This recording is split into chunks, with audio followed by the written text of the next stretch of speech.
नमस्कार दोस्तों, news time में आपका बहुत बहुत स्वागत है। दोस्तों, सिर्फ एक दिन और 27 तारीख आ गई और 50% के टैरिफ लग जाएंगे। अब तो ये कहा जा रहा है कि 25% प्लस 25% सैंक्शंस के टैरिफ है, सेकेंडरी सैंक्शंस है। ये टैरिफ नहीं है सिर्फ। यहां से हमारा जो मार्केट में कोहराम शुरू होगा उसके बारे में कोई बात नहीं कर रहा। लगभग 15 लाख डायमंड कटर्स एंड पॉलिशर्स, उनमें 1.5 लाख की नौकरी जा चुकी है और अमेरिका से कोई ऑर्डर नहीं है अब, क्योंकि ज्यादा करके माल तो अमेरिका जाता है। टेक्सटाइल एंड गारमेंट 4.5 करोड़ लोग काम करते हैं, सारे ऑर्डर कैंसिल हो चुके हैं। अमेरिका से एक भी ऑर्डर नहीं है। जो भी ऑर्डर शिप कर रहे हैं सिर्फ 27 तारीख तक आप दिन रात काम करके कर रहे हैं, उसके बाद कोई ऑर्डर नहीं जाएगा। श्रिम्प्स यानी कि जो मछली भेजते हैं, और $2.5 बिलियन 20-22 हजार करोड़ की मछली जाती है, श्रिम्प मछली जाती है, अब पूरी तरह से बंद। अब वो बेचारे 2 करोड़ लोग बेघर हो जाएंगे। मशीनरीज, लाखों लोग काम करते हैं मशीनरी बनाने में।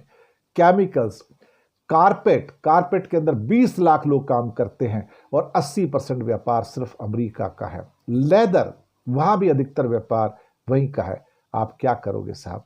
ऐसे हालात है कि आप किसी भी सिचुएशन में नई आप मार्केट में नहीं ढूंढ पाते हो, आपके बस की नहीं है। आपने वो सलाहियत पैदा नहीं की, वो एक्सपर्टीज पैदा नहीं की जिसके कारण आप 200 करोड़ और मार्केट ढूंढ सको।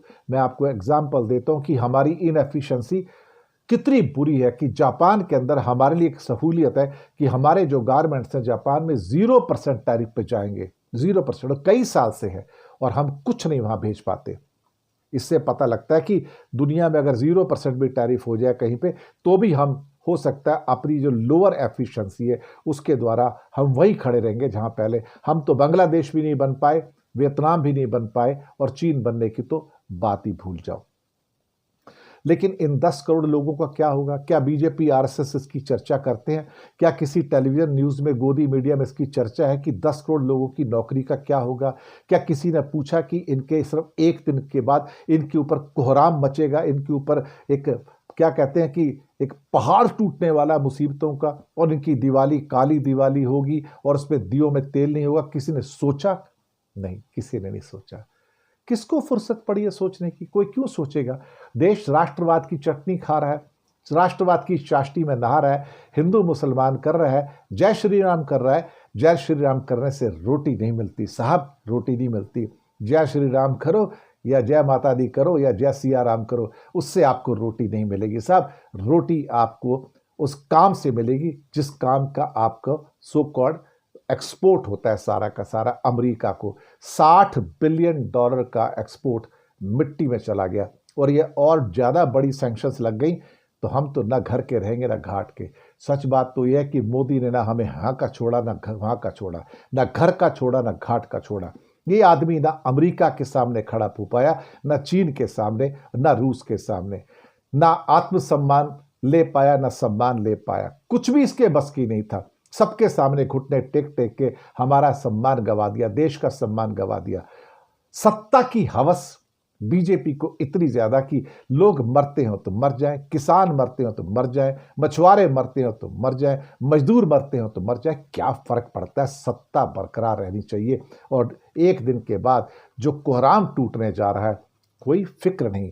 ये कह देना कि जीडीपी में 0.3% की गिरावट आएगी, 0.4% की गिरावट आएगी। साहब, जो काला अंधेरा, जो काली छाया छाई है 10 करोड़ वर्गों के ऊपर, उसकी कोई बात नहीं करता है, उसकी कोई बात नहीं करना चाहता है। शायद नजरें चुराने से और नचरे बचाने से ये सोचते हैं कि सामने सुकोड़ जैसे होता है ना, बिल्ली बैठी होती कबूतर के सामने और कबूतर ने आंखें बंद कर ली और सोचा बिल्ली चली गई, और जब तक उसकी आंख खुलने का नंबर आता है तब तक तो वो बिल्ली के पेट में हजम हो चुका होता है। यही हमारा हाल है, यही हमारा हाल है। और ट्रंप वो सबक सिखाने जा रहा है मोदी को जो शायद वो जिंदगी में कभी नहीं भूल पाएगा। शुक्रिया।